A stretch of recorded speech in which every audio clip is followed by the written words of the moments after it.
현재 공석 중인 검찰총장에 문무일 현 부산고검장을 지명하였습니다.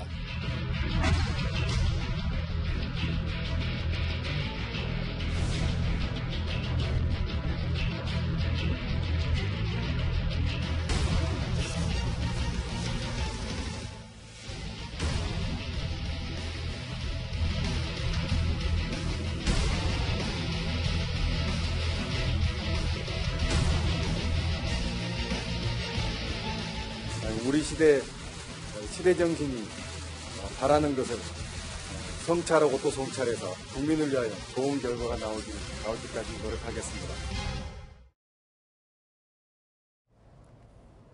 네. 자, 검찰개혁에 강한 의지를 드러냈던 문재인 대통령, 검찰총장 후보자에 보신 것처럼 문무일 부산고검장을 지명을 했습니다. 자, 문무일 후보자의 이력과 과거 인연이 많은 이야기들을 해주고 있습니다. 자세히 오늘 짚어보도록 하겠습니다. 자, 먼저 문무일 후보자와 관련된 이야기들 그리고 단어들을 저희가 좀 연결을 해봤습니다. 트리를 만들어봤는데 자, 먼저 뭘 볼까요? 첫 번째, 자, 12년 만에 호남 출신 검찰총장이다. 자, 어떤 의미가 있는 겁니까? 지금 법무부 장관도 호남 출신이죠? 그렇습니다. 네. 그래서 그러니까 후보자지만 아직까지 그래서 양쪽에 다 이제 법무부 장관과 검찰총장이 다 호남 출신이 된 게 12년 만입니다. 네. 노무현 정부 때 천정배 장관, 김종빈 검찰총장에 의해서 이번에 12년 만에 그 문재인 정부에서 다시 이제 양쪽이 다 투톱이 호남인 그런 셈입니다. 네. 자, 그리고 또 하나 살펴보면요. 이 강골 특수통이다라는 별명이 있어요. 검찰 내에서는 어떻습니까? 그 어떤 평을 받는 평판이 어떤 사람입니까? 지금 보면요. 네.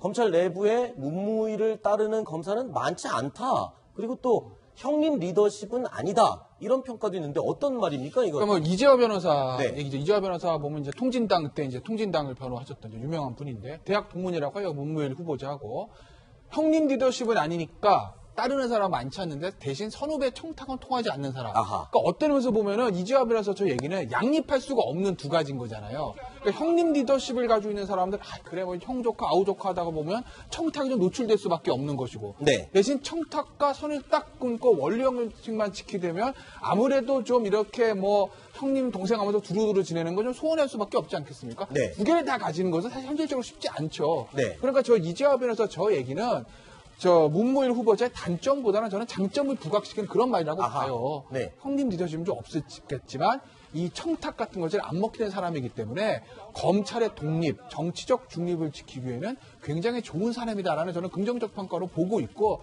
또 하나 제가 이제 들은 얘기 이런 얘기들이 있어요. 문무일 후보자가 경청의 리더십의 달인이다 이런 얘기 잘 듣는다는 얘기를 잘 들어준다는 아하. 거예요. 그래서 뭐 오늘 아침 뭐 조간신문에서 한번 보도가 됐는데 네. 예전에 이런 일화가 있었다고 하죠. 부장검사 시절에 당시 이제 야당 의원이 전화해가지고 본인은 뭐 억울한 얘기를 했다는 거예요. 네. 1시간 내내 들어줬답니다. 아하. 근데 이제 남 억울한 얘기 1시간 들어주기가 진짜 쉽지 않거든요. 그렇군요. 그러니까 군소리 안 하고 다 들어줬다는 거예요. 네. 그래서 그 야당 의원이 문무일 당시 부장검사 팬이 됐다. 내가 아하. 하소연한테 다 들어줬어. 이런 네. 것들. 그러니까 그런 것들을 보면 얘기를 워낙 잘 들어주고 변호사 얘기도 잘 들어주고 후배 얘기도 잘 들어주고 그렇기 때문에 조직 내 신망은 굉장히 두텁다고 합니다. 자, 그리고 또 문무일 후보자에게는 또 이런 별명이 있습니다.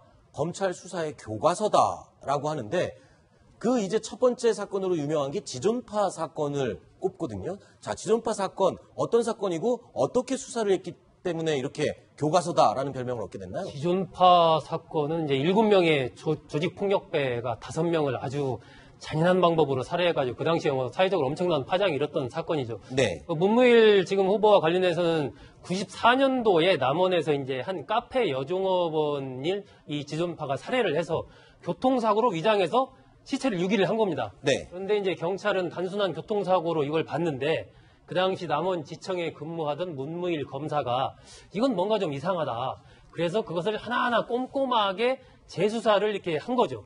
그 과정에서 이른바 이제 지존파의 존재를 밝혀내게 됐고, 네. 그래서 이 남원지청에 근무하던 문무일 검사가 서울지검 이제 특수부로 발령을 받으면서 그때부터 특수부 검사로서 어떤 새로운 이제 활약을 하게 되는 그런 시작이 된 것이 바로 이제 지존파 사건입니다. 네.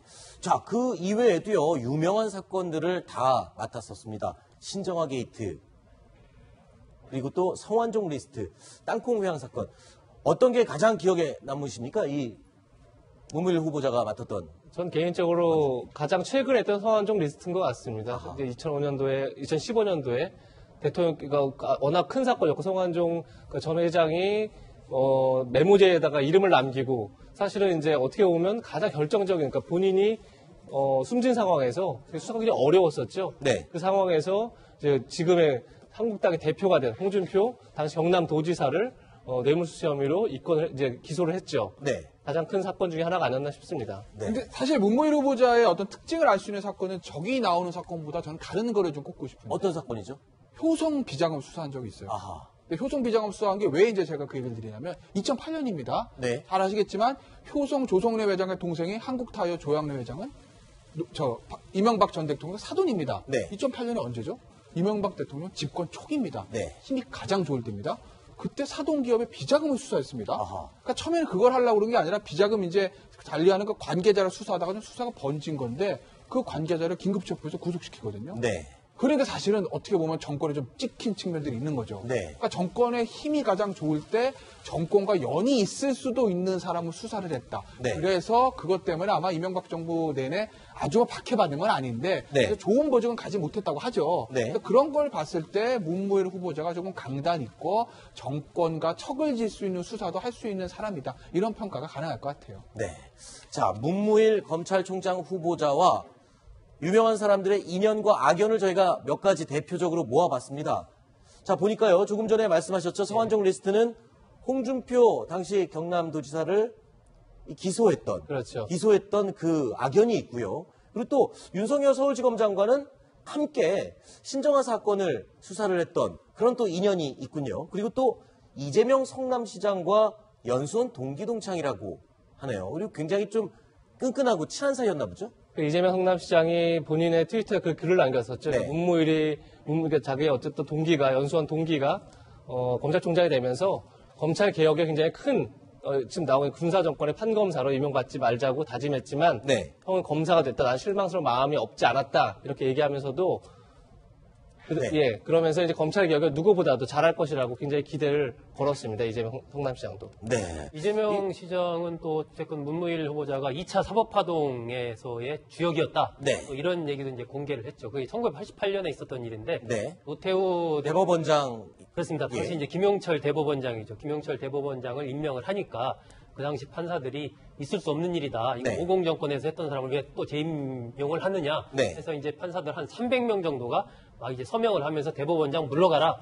이것이 이제 2차 사법파동인데 그 당시 연수원에 있던 문무일 그 후보자와 등 몇 명이서 같이 이제 서명을 했다. 네. 그 이후에 이제 김용철 대법원장은 물러나게 되죠. 네. 그리고 나서 아까 나왔던 그 얘기. 네. 이제 군사정권에서 판검사를 하지 말자 이렇게 네. 다짐을 했는데 형은 어쨌든 검사를 하고 싶어서 검사로 가서 그 당시에는 좀 서운했는데 네. 이왕 이제 검찰총장 후보자가 됐으니까 앞으로 어떤 적폐청산 공정한 나라를 만드는데 좀 역할을 해줬으면 좋겠다. 네. 뭐 이런 이제 바람을 이재명 시장이 오늘 SNS에 올린 겁니다. 문무일 후보자의 과거를 인연과 이런 이야기들을 좀 들어보면 분명히 개혁적인 인물이고 뭔가 적폐를 청산하는 경험이 좀 있었던 그런 과거들이 많이 회자가 되고 있군요. 그런데 자, 홍준표 지금 자유한국당 현 대표입니다. 신임 대표인데 아까 그 성완종 리스트 사건으로 기소를 했던 대상이에요. 근데 검찰총장 후보자로